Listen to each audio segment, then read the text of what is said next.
Good evening friends. आज मैं इससे पहले कि संविधान पर आपसे चर्चा करूं, मुझे डॉक्टर हरिओम पवार की दो लाइनें याद आती हैं।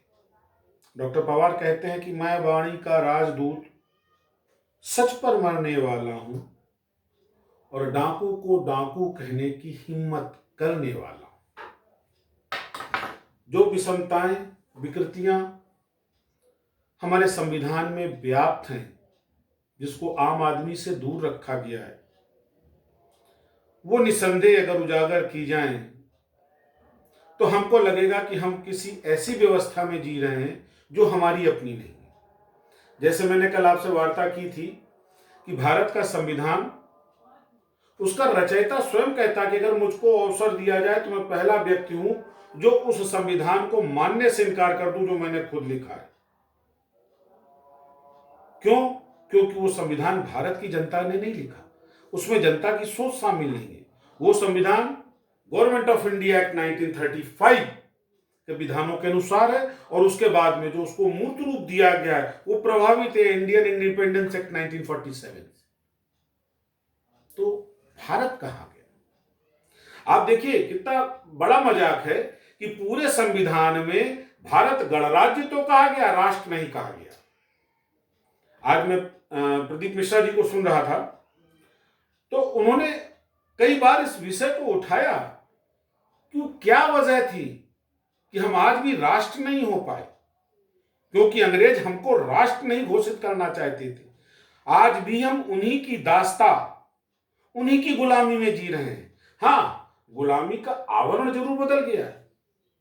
तो संविधान तो बहुत दूर चर्चा का विषय है। अभी तो मूल बात यह है कि क्या भारत के संविधान पे के नाम पर पिछले 72 सालों से हिंदुस्तान की जनता के साथ छल तो नहीं कर रही राजनीतिक पार्टियां? क्यों? अनुच्छेद 333 वो आज भी दो एंग्लो इंडियन मेंबर की बाध्यता को प्रमाणित करता है। आखिर दुनिया के किसी और देश में ऐसी व्यवस्था क्यों नहीं, केवल हिंदुस्तान में क्यों? क्योंकि अंग्रेज आज भी अपना कब्जा हिंदुस्तान में चाहते। ब्रिटिश महारानी को इंडिया आने के लिए किसी वीजा की आवश्यकता नहीं, क्योंकि उनका देश है।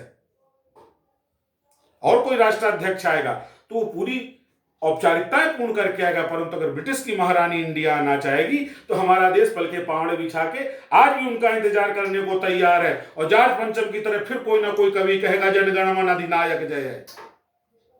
शायद आपको ना मालूम, मैं पुनः आपसे शेयर करूंगा कि गुरुदेव रविन्द्रनाथ टैगोर ने जॉर्ज पंचम जब पहली बार भारत आए थे तो उनके सम्मान में यह गीत लिखा था कि जनगण मन अधिनायक जय है, भारत भाग्य विधाता। वो हमारा राष्ट्रगान है। आप सोचिए हम किधर अग्रसित हैं। कई ऐसे छोटे छोटे सवाल जिनकी तह में जाए तो कहीं ना कहीं ऐसा लगता है कि हम आज भी उन्हीं दास्ता, उन्हीं गुलामियों की बेड़ी में जकड़े हुए हैं। और हमको बेवकूफ क्या कह के बनाया जा रहा है कि हम दुनिया के सबसे बड़े लोकतंत्र हैं। हमारा लोकतंत्र 5 साल में एक बार केवल वोट देने के अधिकार तक सीमित है। हम अपने चुने हुए प्रतिनिधि से यह नहीं पूछ सकते कि हमारे वोट के प्रत्युत्तर में आपने 5 साल किया क्या। सोचना होगा मित्रों। कई ऐसे सवाल लेकर मैं आपसे रोज मुलाकात करूंगा।